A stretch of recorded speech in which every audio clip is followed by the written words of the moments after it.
Welcome to another episode of Character Development. I'm Morgan. My name's Sydney, and today we have with us Safir, who is the CEO and founder of Undelay.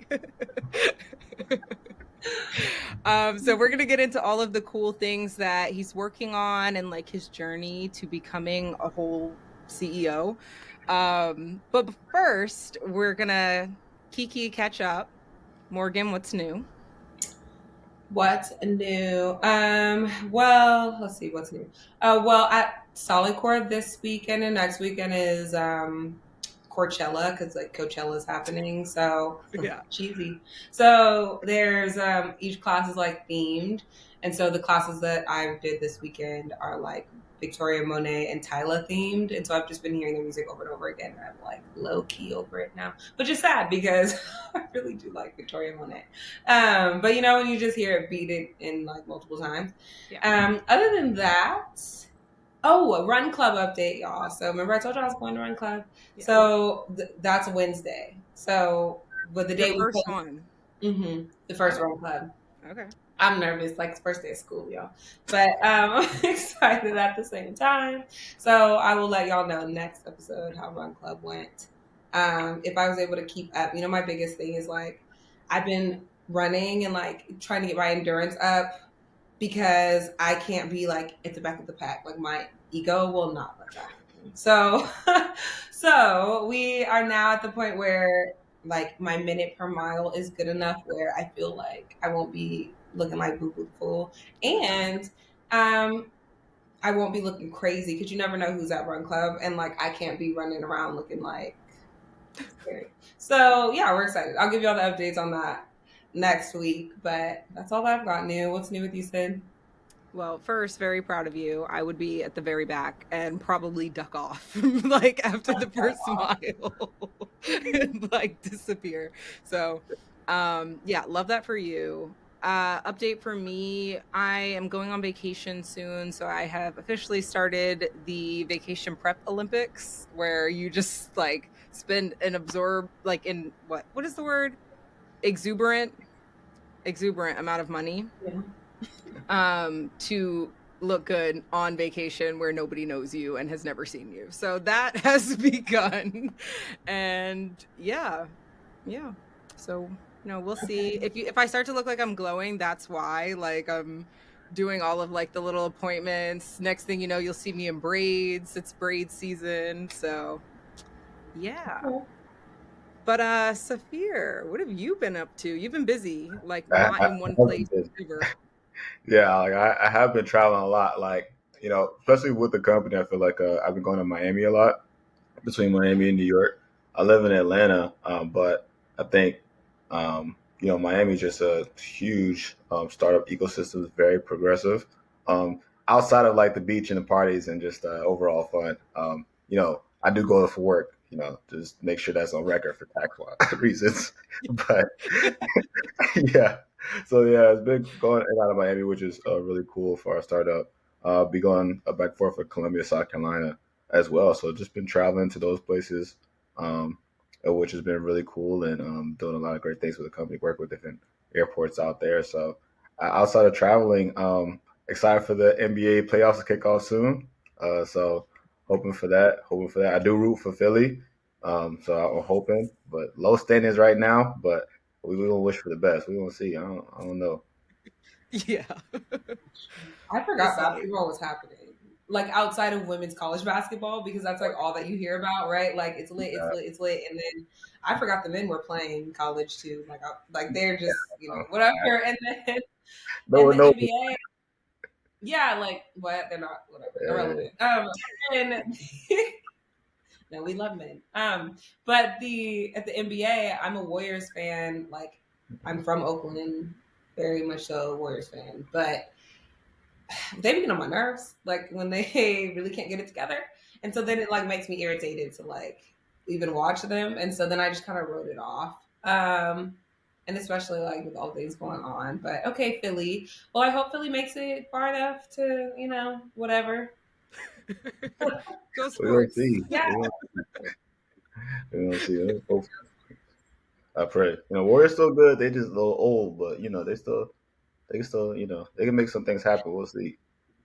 They are. You know, the sad thing about the Warriors is like probably 2 years ago, there was a good mix of like the older, more seasoned players. And when we say older, like none of those dudes are really old. It's just that they like have been on the same team for hella long. So like those, and then like the super young just now coming into the NBA, and we had a good mix, and they were doing really well. And like the guys who were, even the bench was good. That was like coming up to their little fame part or their optimal athlete point, but then they won a championship, and then the little ones, when I say little ones, I mean the young ones, their eyes get all big and like they get all excited and they run off to other teams and start doing other things and try and be like the star on another team. And it's like, sweetie, you're still needing to like learn this a little bit more. And that's what happened. Like so many of them just dipped and like went off. And then what are they doing? Have you heard anything? I haven't. So, I did see but the last sports team left Oakland not too long ago. 'Cause I know, oh like, yeah, the A's. yeah. Yeah, Oakland's a trap. Love it there though, but it's just like It's for the best. it, Sorry. Well, the thing is, if they would have if the like community and the mayor, the Oakland mayor is like, how the hell did that even happen, honestly? But anyway, if they would have fought harder to keep the team in Oakland and let them build out a stadium in Jack London Square, that would have been like perfect. It would have brought in the right amount of people. Jack London Square is an area that's like has young professionals who would go to those games. It'd be a lot like Candlestick or like how that vibe is in San Francisco, but like that's not what they wanted to do. They rather like have you playing at the funky ass Coliseum. Like y'all have been to the Coliseum, you know how well maybe you haven't, Safir, but Sydney, you've probably been to a concert there, or like it's yeah. Yeah, I saw Burna Boy there, and I was able to. Same. Yeah, so I used Figma to alter my tickets and ended up in the front row. Oh, we went together. Yeah. We're like, I was there, so was I. Yeah, because we were. They were scanning ticket. They were like, "What's wrong with this?" Literally, the lady was like, "It's not scanning." I was like, "Oh." Just played dumb. Like I'm not out in Tech Central. Like obviously it's altered. Obviously. But it's cool. That concert was interesting. It was a time. I had a time. I was right on the floor. We were. Yeah. We could literally see the sweat dripping down everywhere. And I sorry, Safir. know. Yeah. It went real very quickly. It's okay. What a fantasize of a call. That's fine with me. Look, no, I'm not even a Burna Boy fan like that. The issue was, what it was, or not even the issue, like, it was something fun to do. And I know one thing about Oakland and maybe like, Safir, you said you're in Atlanta right now? Yeah. Okay, so maybe you feel like this too about Atlanta, but like when there's things to do other than go out, it's like a fun, like, okay, let's do this instead. Like experience something else. So it was like, all right, everybody's going to Burna Boy, let's go to Burna Boy. And just like, do something other than going to the same 5 little spots where everybody's at every weekend. So, it's cute. Everyone loves Afro beats. Yep. Yeah, I understand that. Next time I go to Oakland, I'll try to go there, see what it looks like. Because last time I was there, I was in and out. So try to spend more time. That's pretty much all you need to do. Yes. And speaking of being in and out and your reason for traveling, let's get into like what you do a little bit. I have a vague idea of what you do because I see you on like LinkedIn, Instagram. I think I was in Miami maybe for like 4 hours at the same time you were last time you were there, and I missed you because you were doing work at somewhere. So like, can you break down to us what you've been up to? Oh yeah, definitely. Yeah, David told me, so I'm going back the other day. He told me I just missed you, but so I'll start off with the problem until they solve. So airports currently spend around $50,000 to $60,000 a year building like those large kiosks, and large payment kiosks, and like different concrete essentially areas to where they house and manage ground shuttles, limos, and maybe different taxi systems. So what Underlay has done is we've been able to allow the airports to replace that hardware in these offsite areas with software, and geofencing and reporting tools to where airports could easily manage those vehicles. So that was the first thing we deployed to airports. And then the second thing we now deployed is essentially a navigation tool to where it's similar to Google Maps.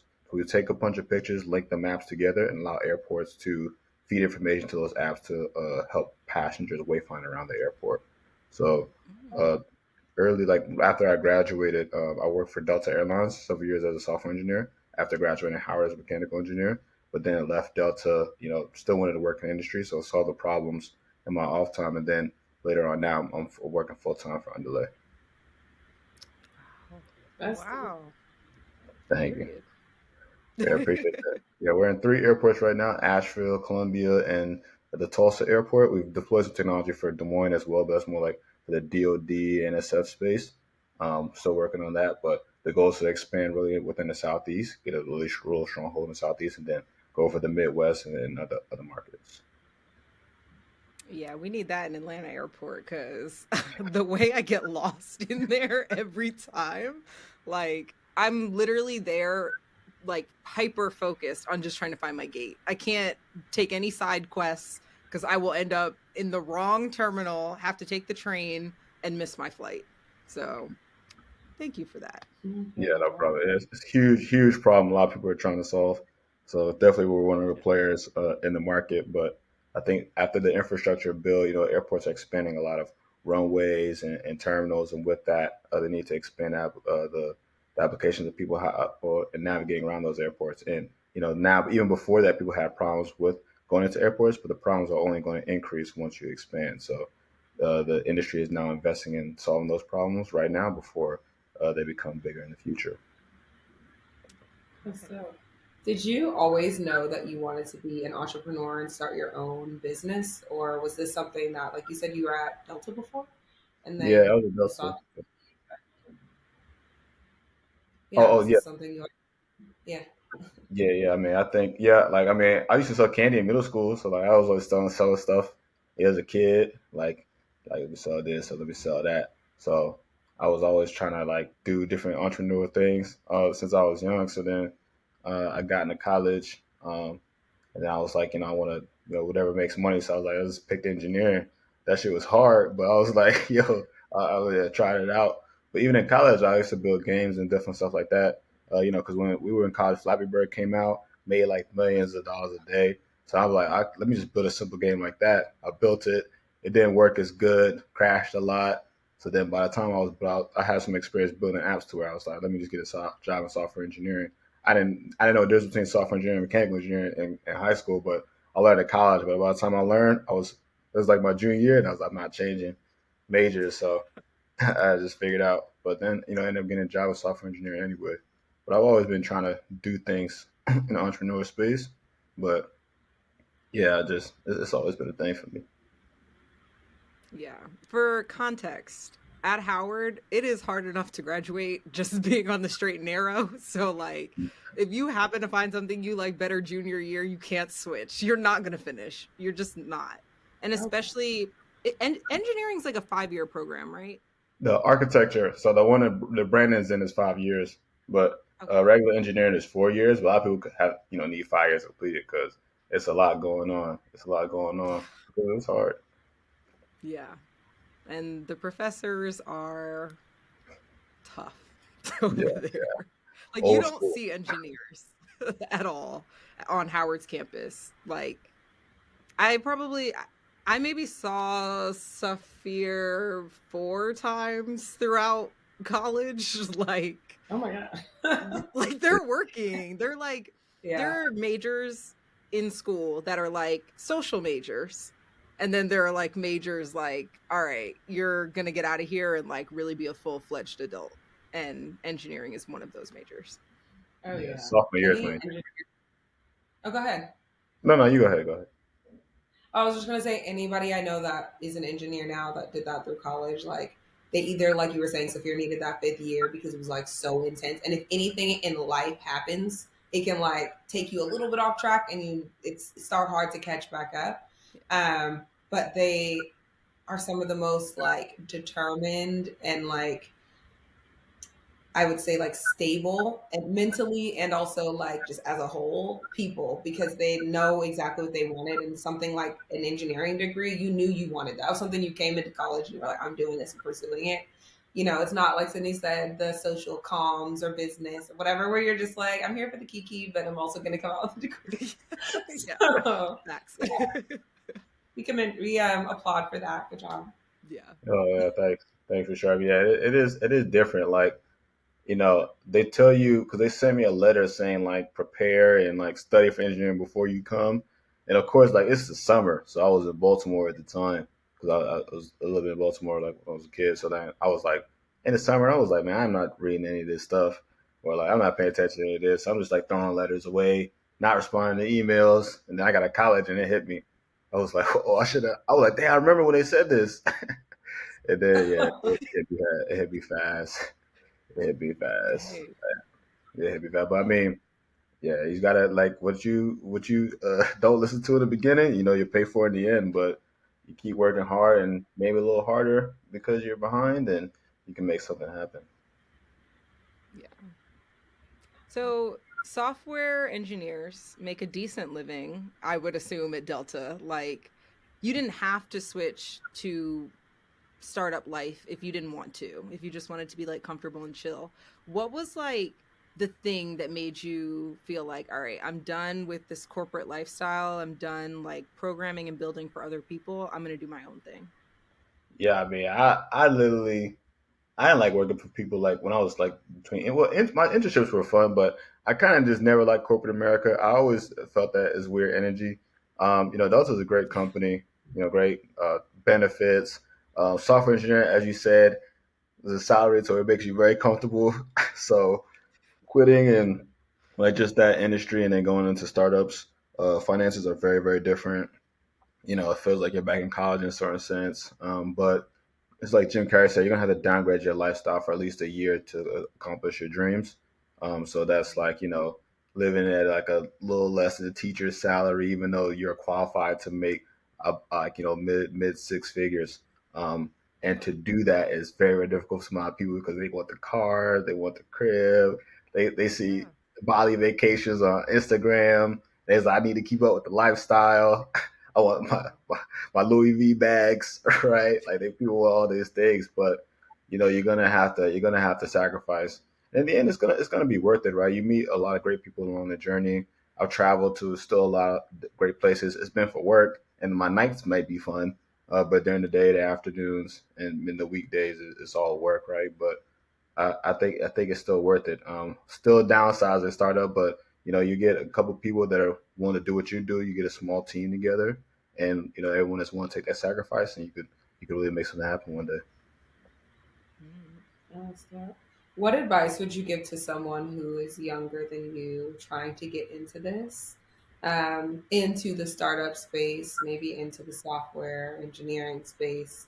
What advice would you give them so they don't have to reinvent the wheel? I'd say don't think too much about how I should do it or what people need to do. I say just go in and do it, and don't worry about failure. I think people think so much about something, or overthink to where they never even try, or they create all these barriers that don't exist, or they create these explanations to problems that they've never even saw, but they've just seen somebody else talk about. But go in and do it yourself. Of course, you have to think about different problems and finances as well, but think about it as you're doing it, right? Don't just never pursue it just because of fear. Yeah.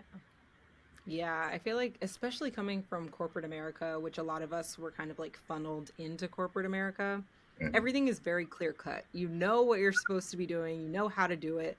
If you don't, like, your manager or your peers are going to tell you exactly what needs to be done. Whereas, like, startup life is just so ambiguous. Like, you're literally building something from the ground most of the time. Yeah, and every day it's like, you might get a problem here. Am I going to get this next customer for the next contract? Am I going to get funded to work for this in a certain amount of months? You get hit with like random haywires and emails, and it was different for me doing it part time because I was like, okay, if I fail here, just it might hurt a little bit, but it's like my check is still coming in. But every day, the success and failures of the day kind of affect your stability because you don't know if you're gonna be getting paid or not, or like, okay, how much can I pay myself this month, or like, what can I really eat this month, or where can I go to make more money, right? Or do I have to, should I fly out to this investor? Should I fly out to meet that investor? Um, and everyone's going to put you so many different directions. Like you might have a pathway for yourself. Something might happen, and then that pathway goes dark, and you might not see what you should do tomorrow. But every single day is like, what should I do to progress or start up? Um, and as well as meeting with your team, and everyone has their expectations as well as where the company should go, because you might get directions into like what everyone's supposed to do day to day. But if there's no clear direction of how you succeed in the company, or things go bad, you need to convince everyone that things can still go good, which is a tough thing sometimes. Yeah. How big of a team do you guys have right now? Really 3 people mostly. We Okay. have some people part time, but like salary wise, like 3 people, including Okay. And myself. 3 people on salary is like that's no joke. Like that's It's a lot. providing a Yeah, livelihood for yeah, three people. That's a lot. yeah, So it's you tough. should be definitely proud of that. Yeah. Yeah, it's tough, and yeah, it's tough. I remember I was looking at his Twitch story, and then essentially for Twitch, um, they had like 4 people in a house and they live off of $500 a month, which is, insane to do like in San Fran. But this is, Michael Salvo back when history. So I'm not sure how much things cost back then, but it just goes to show like it really takes that small group of people to really just hone in and push. And fundraising is up and down now, right? Like who knows what's going to happen in 4 months, right? We've had a lot of huge interest within the customers and investors, right? But how long could we sustain it at this level? What do we need to who we need to bring in? At a certain point of company, let's say you have 10, 15 people, sometimes you need to figure out like who do we need to let go to survive, right? Which is a Yeah. really, really difficult decision, but startups are going through it, right? This is the year of the down rounds, right? To where if you raise money, and then you think you'll get a couple more million, but then you can't get it, now you got to raise a down round, and then the last 10 years of your life is kind of at risk because most of your equity is gone because you dilute. So I think there's a lot of things that our founders have to take in consideration post SVB collapse in the economy, struggling. Yeah. Dang. But it's still fun. It's still fun. I have a lot. It's not all this dark. It's not this dark. It's not this dark. I still love it. I still love it. Yeah, yeah, The yeah. grind. I still love the grind. I love the grind. It's cool. Like I build cool stuff. I meet people that are building cool stuff too. So you partner with people. We just, got money from Pharrell, the Black Ambition competition, which was huge. So Pharrell Black Ambition is one of our investors. They introduced us to a lot of other investors as well, which is cool. So I think, because you're in the room with celebrities. Cedric and Tanya was there. They cracking jokes. I was like, yeah, this is cool, right? That's dope. Yeah, yeah. It's great things to it. I won't make it too dark, but there's a lot of great perks that come with it. It just Yeah, it doesn't sound too bad, but you're keeping it real, and that's like the yeah, point, right? We want you to keep it real. Like being an entrepreneur, there's a grind behind that, and like everyone thinks like okay, they see the pop off of like this company is big, and then the person's making a lot of money. But like you said, there was that point of at least a year where you're gonna have to like really buckle down and be on that grind. So we don't think it's all bad, but it's good to hear the good and the bad, so that you can be equipped if you're somebody looking to start that journey. Like, what does this shit really look like? Yeah. But on a good note, what are y'all looking forward to for 2024 or 2024-25? uh really like working with the Columbia South Carolina airport has been huge. I'm driving there Monday to put a display in the stand to showcase our latest application.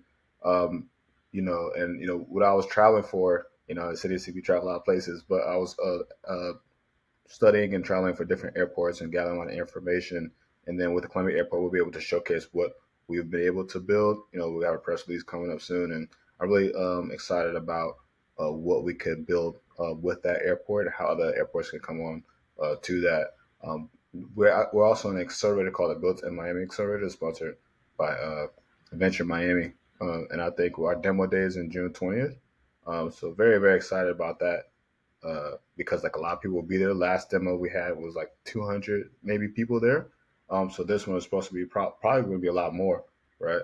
So I think I'm really really excited about that. So there's a lot of huge things in the pipeline. I would love to get like 10 more airports within like 2 years, right? That's like the goal, and then we got 4. Now we have 10. We have 14, and hopefully 15, and hopefully we can sell by then because we'll be huge. We'll be a huge company. We'll see, or to keep expanding. You never know. The Yeah. startup world is it's where people are like, well, do you want to sell? Do you want to grow? And it just depends on the deals that are put in front of me and the month growth of the company, where we are, where my team is, where my investors are, where everyone's head at. I don't want to make any sole decisions myself because I know everyone's a lot of other people's livelihoods depend, on this company at this stage, right? Which is uh, weird to say after when I first started. I didn't. You think it's like it's me, me, me, me, me, and then again with other people, and it's like, wow, it's really us. So Yeah. it's Wow. different. Wait, can you tell us? So I saw a little bit of your journey last year.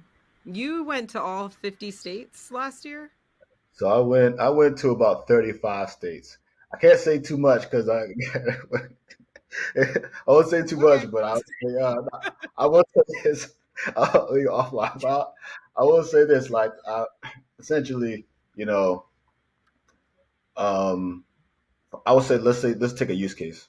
For the Columbia Yes. Airport, we walk around with security with them to take pictures of the entire airport, and then understand the infrastructure to where we could build an application, and use essentially the same lines of code to build applications for multiple airports. Because one of the huge problems in the aviation industry is that when you build something for one airport, people don't believe you could build something for another airport because of differentiation of operations and the differences between their actual infrastructure and how they build uh, their terminals and runways. So, what we're trying to analyze is what is something that we could build they can scale to multiple airports, but I don't have to. We don't have to like customize the application, which adds code complexity and makes it harder to be a scalable company. So like if I write one line of code, can a million people use it? Versus if I like one line of code, only 10 people can use it. I have to keep writing code for the other 10 users at every airports. So essentially, that's why we travel different airports, and that's what we're starting off with Columbia Airport, and then we're going to be able to scale the application with the airports because we already have that information on how to build that right now. If Okay. that makes sense. Yeah. Mhm. So your background is very technical, but I'm assuming as a CEO, like you're not just doing technical stuff. Like it sounds like you're really focusing on like that relationship building piece. Is that like different for you? Is it comfortable for you? Yeah, it's huge. I mean, I think that and when I was in college, I knew that like engineering was very, very difficult, and I should spend a lot of my time there. But I also understood that Howard was one of the first places where I saw this many Black people succeeding. Right, so I was like, I definitely spent my time networking with people. When I was 17, because I came when I was 17, and I was like, it's a different crowd here, so I don't just spend my time engineering in general. Since I was that age, I made sure that like, hey, I want to spend my time in networking and understanding people a little bit Yeah. more. And then even in my role now, I think relationship building is very key, especially in the aviation industry, because a lot of airport executives know each other. When I'm at conferences, they kind of some people already know who I am when I walk in the door, and that's not only because of press we've gotten from like Fox News and ABC, but it's just because of the relationship building that I've had in the industry. And I think that to understand and sell people is a skill that takes a lot of time.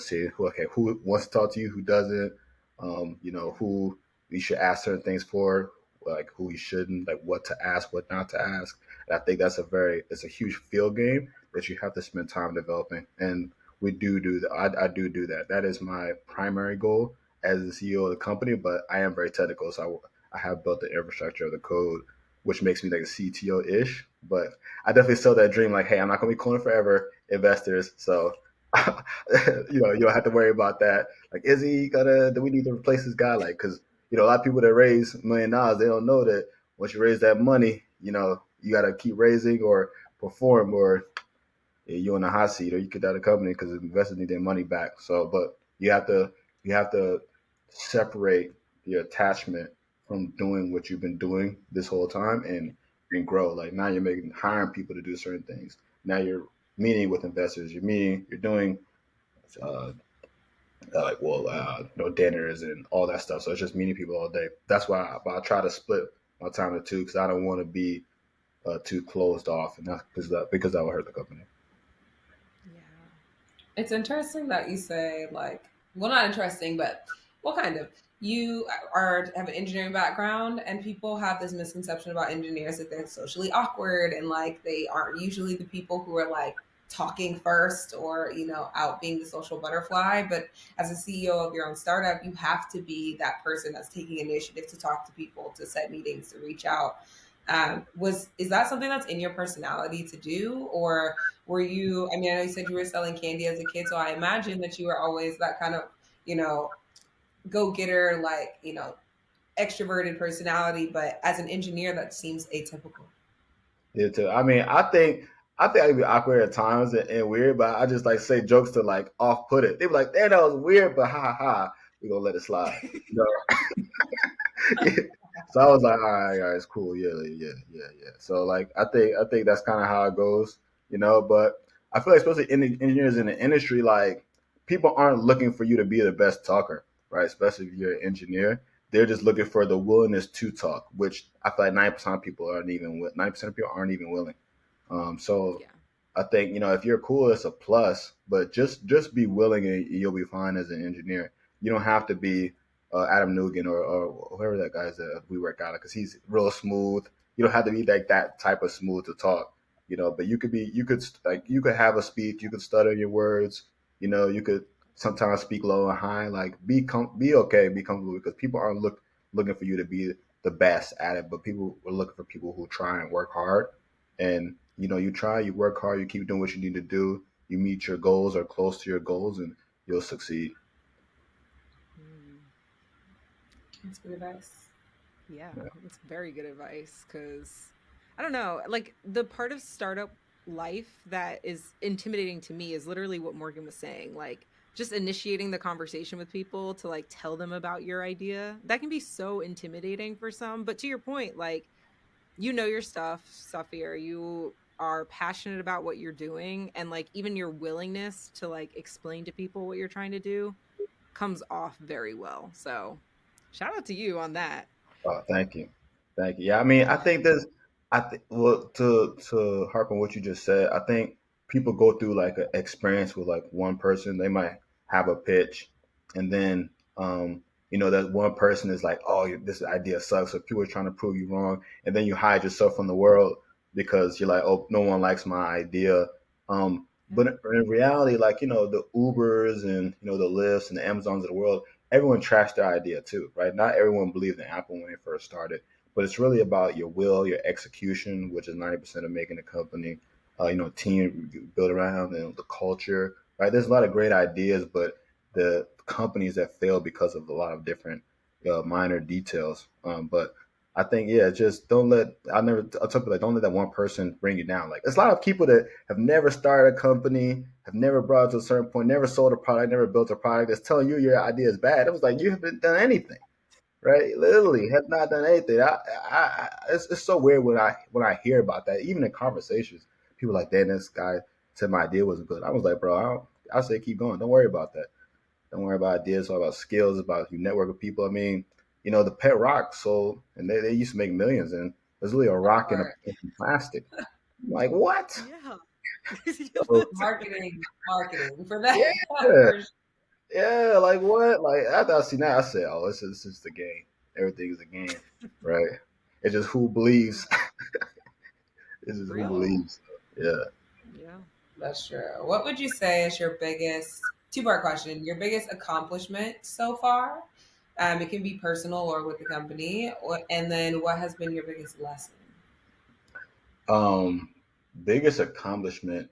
I mean, I'd say definitely just getting to airports. Usually, for airports, and make sure to put this in the charger. Usually, for airports, you have to do a process called RFP, which is a request for proposal, which sometimes takes a company like a year and a half to get into these huge government entities.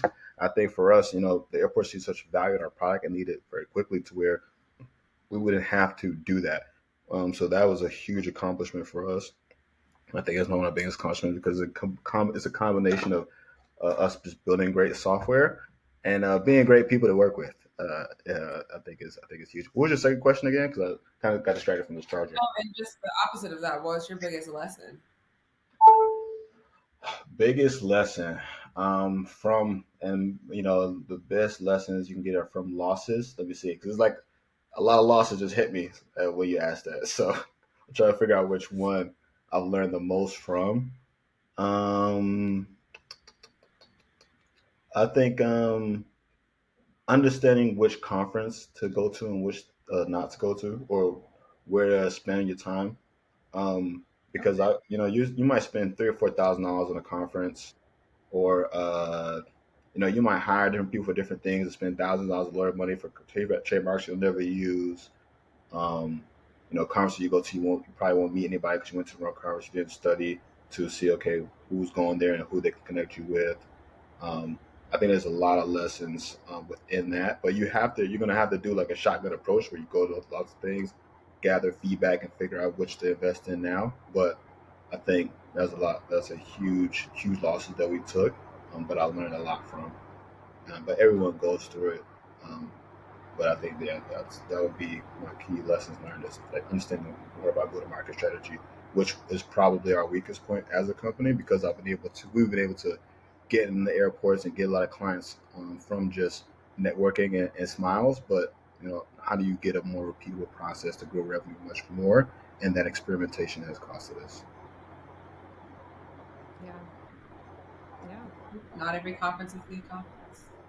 Yeah, it's tough. It's tough because you get there the second day, you're just like, damn, I need my money back.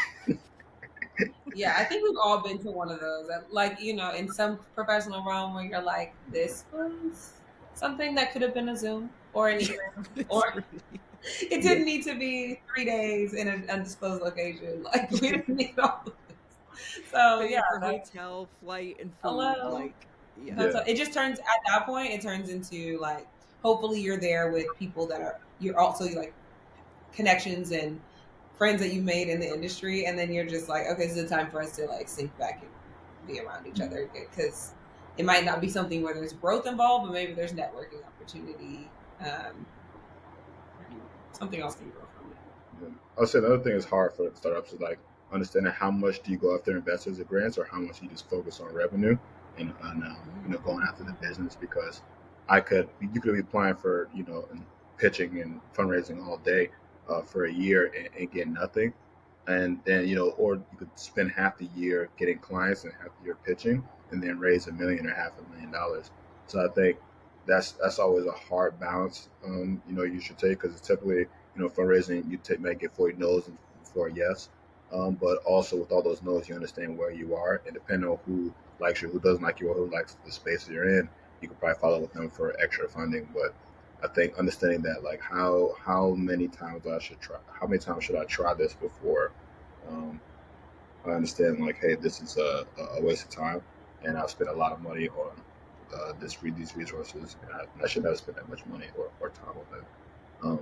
Essentially, people say once you take $1, you're always fundraising, but fundraising itself, some people describe it as a full-time process for a stretch of a certain amount of months, or like a part-time process where you're always like hopping on calls. But to balance that is a tough thing for us, and we are placing some bets on some ecosystems. So hopefully those bets turn out good. And if they turn out bad, we learn from it to make sure we don't do that again.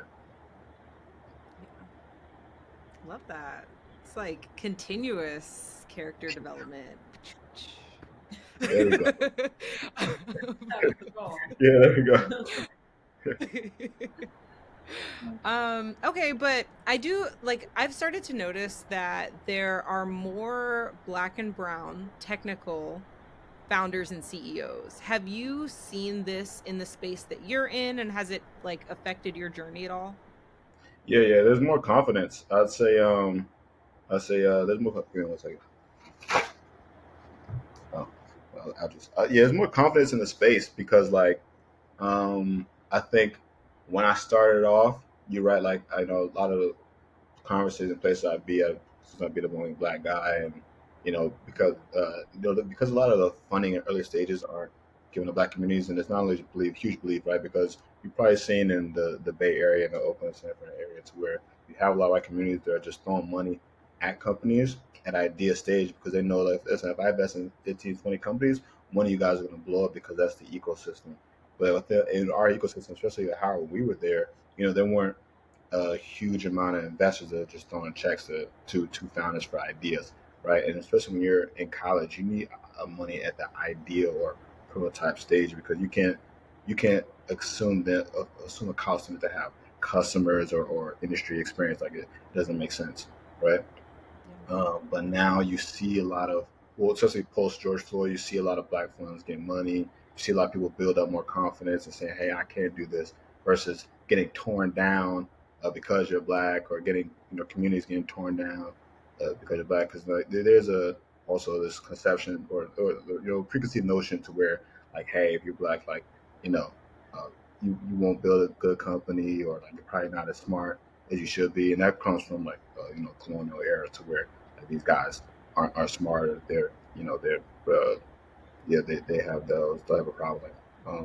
So there's like a lot of pseudoscience that comes into that, and people still believe in that. But I think now people are pushing against that, and more people are learning their history, and with that we've seen a growth within a confidence in black founders, which is very imperative. That's amazing. I would love that. Yeah.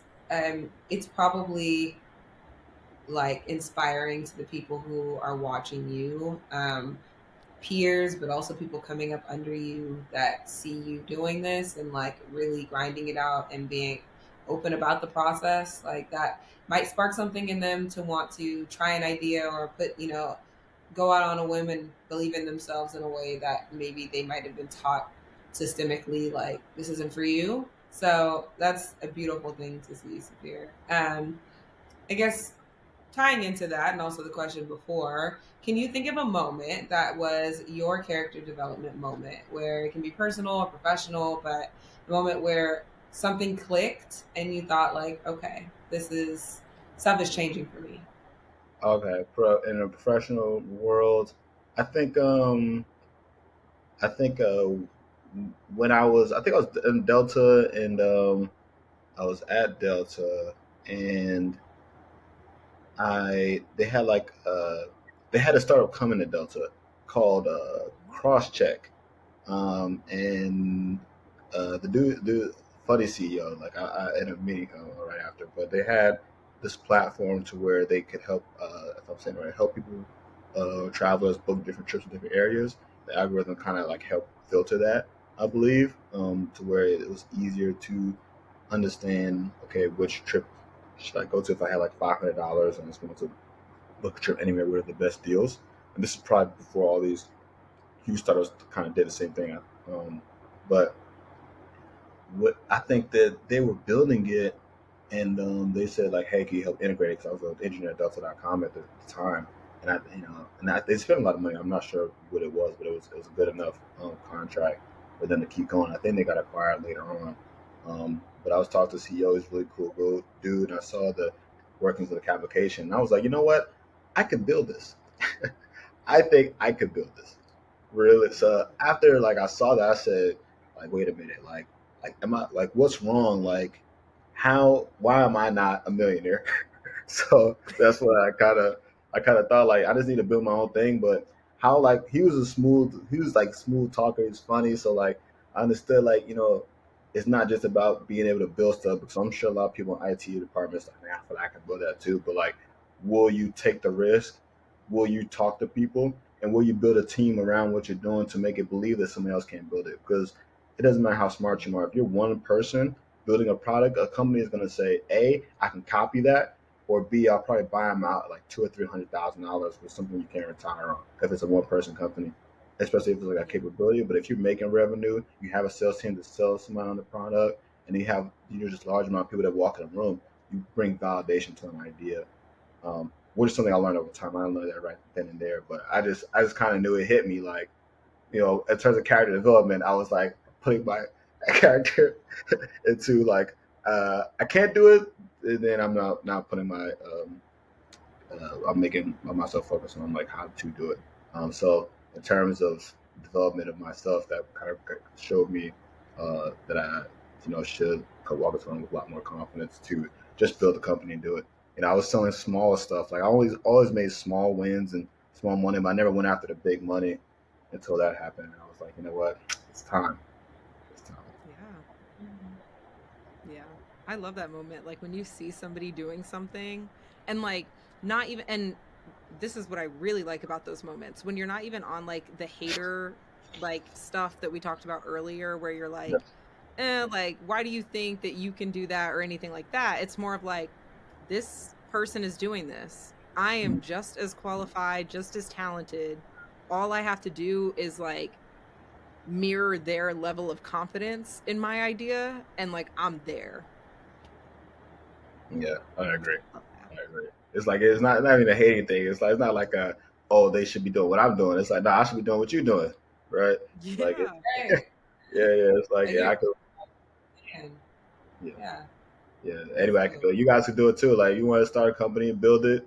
Hey, you can build it just as quick as. Oh, not I didn't build it very quickly. It take me a long time, but you could build it just as good. Anybody could get into it. Like you don't have to be a technical genius, or you don't have to walk in a room with $1 million. There's so much advancement technology to where anyone could start a company and put a prototype within 24 hours. Or you could sell the dream to a technical team and bring them on board. Hire your best friend, bring your best friend as a co-founder if they're willing to, and start something amazing. But it's up for grabs. It's up for grabs for everyone. It is. Okay, so outside of work, what do you do for Safir? What do you do to like enjoy yourself outside of this hectic CEO startup life? Well, I do live in Atlanta, so it is fun here. It is fun here. Uh, I'll say it like that. Miami's fun too, but like I'd say, always with friends, great people in the ecosystem. When I can get a chance to just have fun, kick back with them, see what they're doing. I feel like Sydney knows this. We have a Howard community in every city in America, so so what you and you can find somebody that's doing something and then introduce like 10 other people to wherever I go. So even though I'm traveling all the time, it's always a community for fun. I mean, I like to go to the gym a lot. There's like great like martial artists that I like to train with on the weekends every now and again. That have great fights. So I go to their fights. Like they fight sometimes, so I go to their fights, which are really cool. Um, Cool. yeah. So it's really cool. Yeah, just I didn't like just random events in Atlanta that I might get invited to from my friends that I went to Howard. So it's pretty cool. Yeah. Martial arts. So have you always been into that, or you like you kind of glaze over that like it was nothing?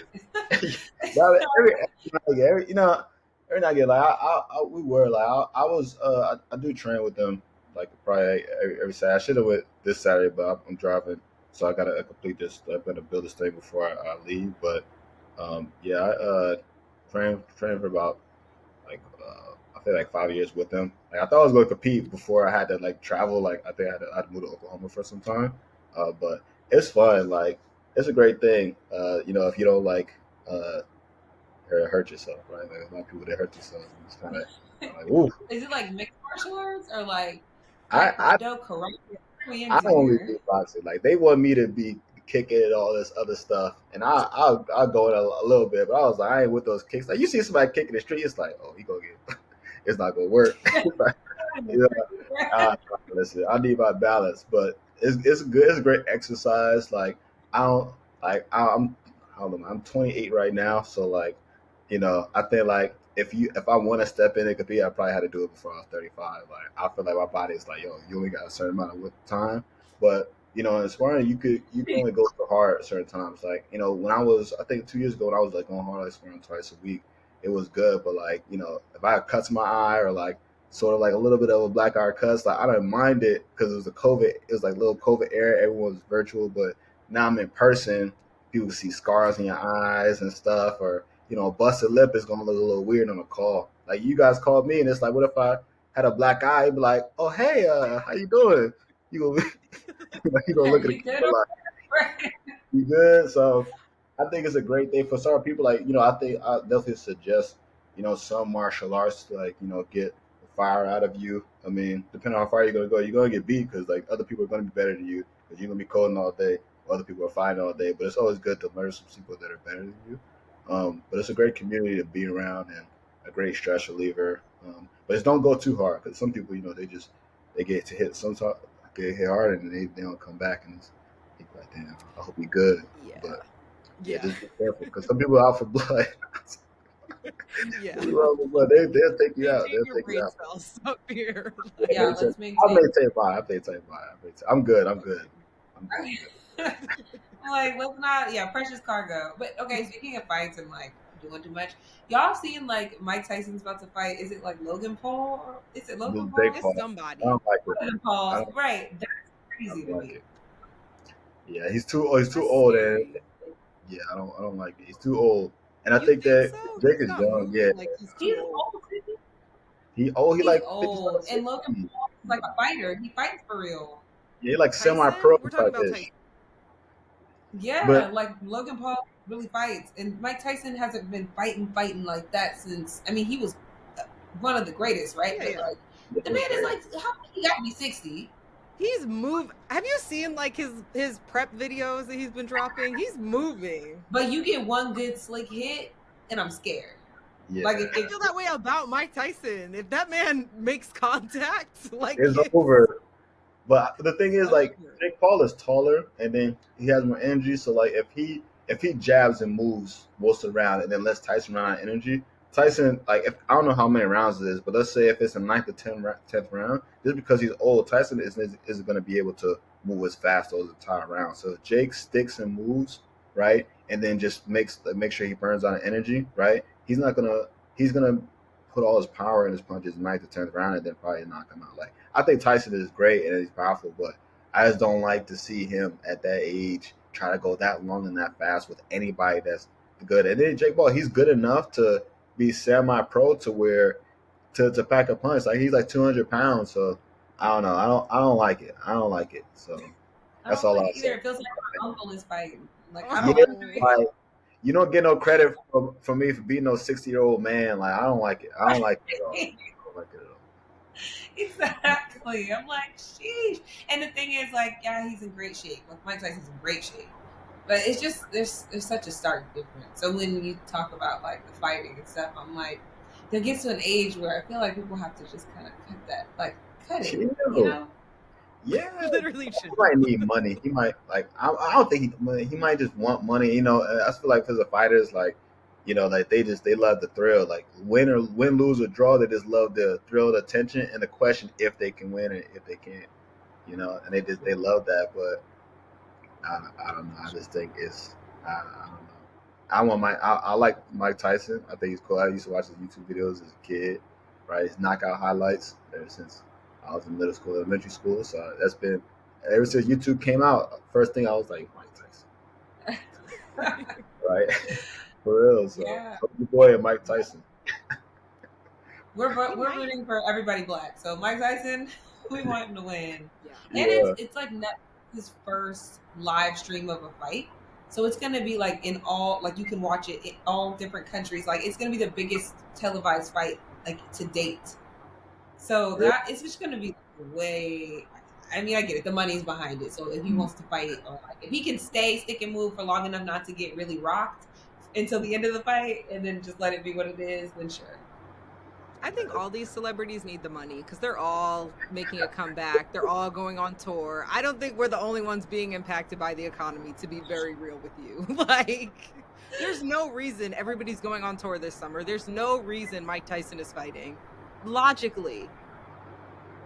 Yes. The economy does suck, so maybe that's why. I mean, yeah, everybody They needs make more, but they also spend more. I'm just throwing it out there. That's true. Spend a lot of money. Yeah. You're dangerous. That's true. Very dangerous. Like, that lifestyle creep is real. Yeah. When I get my money, I'm going to disappear. You said you get money, you're gonna do what? Disappear. I'm not gonna buy a car. I'm just boom, Bali, boom. Just leave. You're gonna be like the person who wins the lottery. There was a guy who, like, what did he wear? He wore like a ski mask or something. Genius. Genius. That's the. I mean, if I won the lottery, I would like resume my life as normal. Like I wouldn't want to like start doing anything crazy because then like first of all, people are gonna start reaching out talking about, oh hey, like hey what? Like Hey, let's big head. yeah, hey big head. No, no, no, no, no. Don't do that. So I would probably keep my same like if I whatever job I had at the time, keep that same job so I have my benefits and whatever, keep rolling. Maybe I'd have a little more air of I don't give a fuck. But I still would like keep my same gig. Maybe I would upgrade certain things, maybe like invest in more properties or do whatever, but like just getting this grand lifestyle, like blowing your money on material things just because you had that influx of coins, given the fact that the economy is trash, like that money just goes so quickly. And then with the lottery, you get like what that one lump sum where the tax man takes what like 40 something percent, 40%. like It's huge. crazy, right? So then you're like not really as much of a millionaire as you thought, or you get what is it like a certain amount per year until you die. You get two options. Yeah. Take the money. Take the. And you I can't own pass property up it front. down. Right. Wait, you're taking the lump sum? Oh, for sure. Oh yeah. Oh yeah. Even with 40%? Sydney, you could die tomorrow and you only got the 10 grand that we gave you the first time. And you What's the can't correct? pass it down. Mm-hmm. So Yeah. I'm taking it. If they go bankrupt or something in the clause where we can't pay it no more. Something happened. The Right. year fell out the sky. Oh, we can't pay it. Like I need my money now. You pay Hold my on. ass. I'm looking up 40% of 10 mil. But the thing is, the lottery is never that small anymore. Now it's like $1.2 billion. It's like gets these crazy astronomical numbers where it's like, sure, take 40%. I'm still taking that lump sum, and I'm still going to come out of way more money than I had going into it. So, if you're smart about what you do with your coins from then, anything is more than what you started with, especially off of what $5 scratcher or like just picking numbers. So, any million worth more than $5. So. You know what? You're right. I literally just got so greedy just then. Like, I'm literally arguing over 480 million versus 1.2 billion. Okay. You're right. 480 million is a lot going in taxes, though. That's a lot of money. Yeah, that is. That's a lot. For me to still have student debt, like that's crazy. Where is this not money? And to still have student debt. I'm just saying. Nah, it's going to get canceled. It's going to get canceled for sure. I can feel it. Safir for president, y'all. Like, listen, it's a ability. I could see it. Like, it's coming. Like, I don't know when. If Biden get back in office, now Trump go back in office, I don't know. He could win. I see the black man waving the Trump flag today. I said, "Oh, it's coming." Oh, child. The end of time. We're already there. Yeah, I ain't gonna lie. His dance was like that. I could see somebody vote for Trump for him dancing like that. That dance was smooth. That he had back for Trump. It was smooth. What does that mean? It's like I've already forgiven myself, so we're just gonna like we let it rock until they get canceled, and like all of them are forgiven. But you know what? I've forgiven myself, but we're just rocking through life. Like someone said, "How are you paying your student loans?" Someone said, "I pay them no mind." That's deep. They're already canceled in a lot of people's eyes. Like they see it as like, no, it's going away. It's going away soon. Yeah. How can I pay the minimum base level to get by until they get canceled? Because like, wouldn't you feel shitty if you paid your student loans off and then everyone's got canceled? I would feel like, give me my money back. Yeah. That's why people don't want like them to be canceled, which I think is a stupid mentality. But it's like selfish ass. Literally selfish. Like no one told you to pay that. Nobody told you to do that. Nobody told you to be an Nobody. All right. One last question for you, Safir, and then we will let you get back to your very busy life as an entrepreneur. 3 songs for your personal growth soundtrack. Personal growth soundtrack. I keep thinking this song, but I was like, I don't know if it's like corporate America, something to play, but like I'm trying to think of like, because every time I think about life songs, I be thinking like "See Murder in My Life," but it's like really like too like, it's That probably could like be it. gutter That's like. fine. Kinda, Our I, last guest picked Sexy Red, so whatever you want. oh, okay. Well, I Anything. could pick anything then. If she picked "Sexy Red," Anything. I'll say, Yeah. oh, I like "See Murder." I like that song. I like that Okay. song. Who else? Um, "Staring Through My Rear View" by Tupac. It's very. And then uh, I've been listening to a lot of old like early 2000 songs lately. I'm gonna go with "Get It in Ohio" by Cameron. Okay. Okay. Period. That's solid. We're here for it. Some more male energy on the soundtrack. Yes. We'll Yeah, take it. very, very like very different. Because I've been listening to those a lot. It's just different times and nights where it's like it make you like every time I listen to songs, I think like when I heard that song, like I was on this street when I heard this song. I think I was like walking Yeah. down Hanover and Trenton when I heard the Cameron song, or I think I was in Baltimore when I heard the Tupac song. Because I was back and forth, so I could know when I heard different songs. You know, people be playing that music loud, like in the streets, but I'm like, damn, I like that song. So, That's funny. Safir, Atlanta is the perfect place for you. So. You know what's funny? Both of our male guests live in Atlanta. That's like Atlanta or from or live in Atlanta. That's the theme. And okay, more power to y'all. It's fun. Yes, y'all are actually, I really like this because we are giving Atlanta a better rep than what it currently has with the current guests on the podcast. So, yeah, it's It's got not it's giving got it's got a lot of things that go on in here. A lot of things that go on. Like I know you see like my IG story to when somebody crashed in my house. It was insane. Like it got a lot of crazy with people. a Like a yeah, it was car. some Yeah. crazy lady. She was like, ah. And then I walked downstairs. I thought somebody was robbing me. So I'm just like, all right, so it's going down. So like I'm going, and I just woke up. It was like 8 a.m. So like I'm like, okay. Now I hear a woman screaming, and I'm just like, I don't think a woman is going to rob my house. Like so, like I don't know what this is. And then like, I go down, and there's a woman in my living room with a car in it, and I was like, whoa. So then she had a kid and oh, everything. Yeah, she were they did. okay? Yeah, that was good. That was good. Her boyfriend came and so she had hit another car. So she hit the other car and then hit my house. I don't know like why the units pushed the brakes, so it was kind of strange. So like, yeah, that was Yeah. weird. Yeah.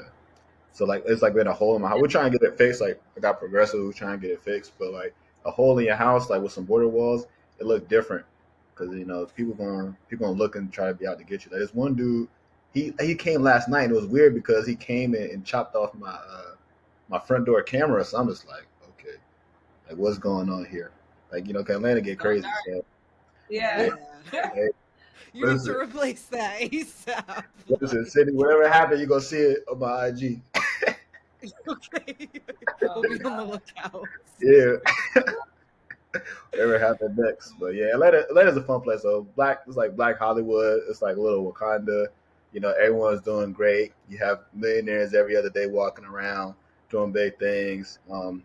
So I mean, it's cool. I got collaborations with people in the startup incubation space, especially if you have the same investors, you have the same ecosystem, and a lot of people that invest in Black founders. Majority of Black founders damn near in Atlanta. So we have like our own like Black founder ecosystem to where everyone is doing good, getting investments and scaling their company. So that's the good part. That's the good part about it. The down part is the city get a little crazy. That's why they're building Cop City out here because it's like every day is something like every day. But I need Yeah. money first, then I'll go escape to Bali or something like that. That's what I'm Okay. When he deletes his Instagram, y'all, he made it, and he's in I Bali. did. So. Yeah, yeah. I'll be giving back to Howard though. I'll be flying in for homecoming every now and again. I'll be like, all right, I'm back to save my community, and then that weekend is over, I'm gone. Yeah. Smart. Very smart. Selective pop-ups. Yes. We're here for that. Then All right, Safir. Well, thank you so much for gracing the pod with your presence. You have dropped all the little gems and given us a glimpse into what it really is like to be an entrepreneur. So thank you for that. If you share with us any projects that you have coming up, anything that you're excited about, any way we can support. We will link that stuff to this episode so people can see how to support you more. But that's it for another episode of Character Development. We'll see y'all next week. All right. Thank you. Great. Thanks for having me.